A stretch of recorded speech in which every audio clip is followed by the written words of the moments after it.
c'est qu'au moment où M. Matata Ponyo était Premier ministre, il a conçu avec son gouvernement la création de parcs agro-industriels à travers le pays, en commençant par Bukangalonzo. Alors, en créant ce premier parc, dit parc pilote, eh bien, M. Matata a tout faussé dès le départ pour accomplir ses desseins. Vous aurez tous les détails. Mais nous vous disons ceci. En matière de marché public, on doit toujours recourir à un appel d'offres. Nous aurons l'occasion de vous donner également le détail de cette loi, mais elle a été conçue pour vraiment arriver à bien choisir l'entreprise que l'État veut utiliser pour réaliser un projet. Monsieur Matata, Premier ministre, a bafoué la loi et a préféré, dans une affaire aussi importante où l'État devait engloutir des centaines de millions de dollars, il a recouru à la procédure de gré à gré. Mais bien plus, même en matière de la procédure de marché de gré à gré, mais il a prévu l'autorisation de la Direction générale de contrôle des marchés publics. Et il n'a pas eu recours à cette direction générale dont il n'a pas eu l'approbation. Et comme il ne voulait rencontrer aucun obstacle à la réalisation de son dessein de nuire aux finances publiques, eh bien, la plupart des dépenses ont été faites par la procédure d'urgence. Ça suppose qu'on ne dépose pas un dossier devant le ministère du Budget.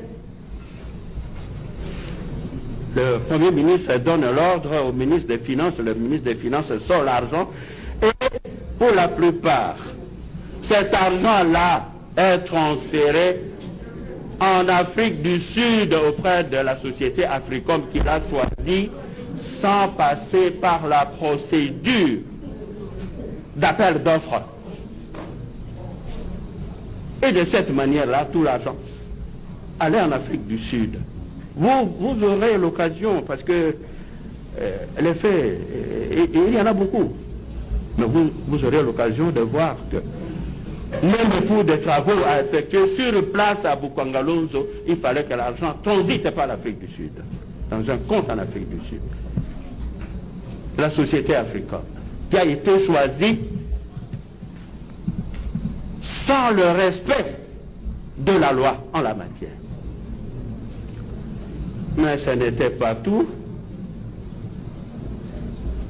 Cette société a fonctionné de la manière que vous n'avez aucune trace. La comptabilité, où est-elle? Qui a tenu la comptabilité au moment où les Sud-Africains quittaient le pays? Où pouvait-on trouver les traces de la comptabilité? Il vous dira. En même temps, toutes les commandes au profit du parc agro-industriel de Bukangalonzo étaient effectuées par Triomphe, la société Triomphe. Nous ne savons pas exactement en quelle qualité il aura à vous le démontrer. Et puis, le ministre Ekitebi va faire une lettre pour demander que tout ce qui est importé passe sans paiement de droits de douane. Et vous lirez dans le dossier que la plupart des factures d'achat, ce n'est pas des factures d'origine, c'est des pro-forma à la douane. On a fait entrer des pro-forma.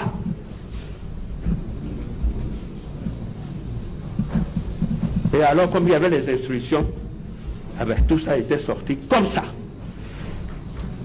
La DGDA Maître, vous aurez la parole. n'a pas pu apercevoir ses droits. La DGDA. SCTP, Onatra, rien perçu. L'OTC, on n'a rien perçu. Mais quel gâchis pour les finances de l'État.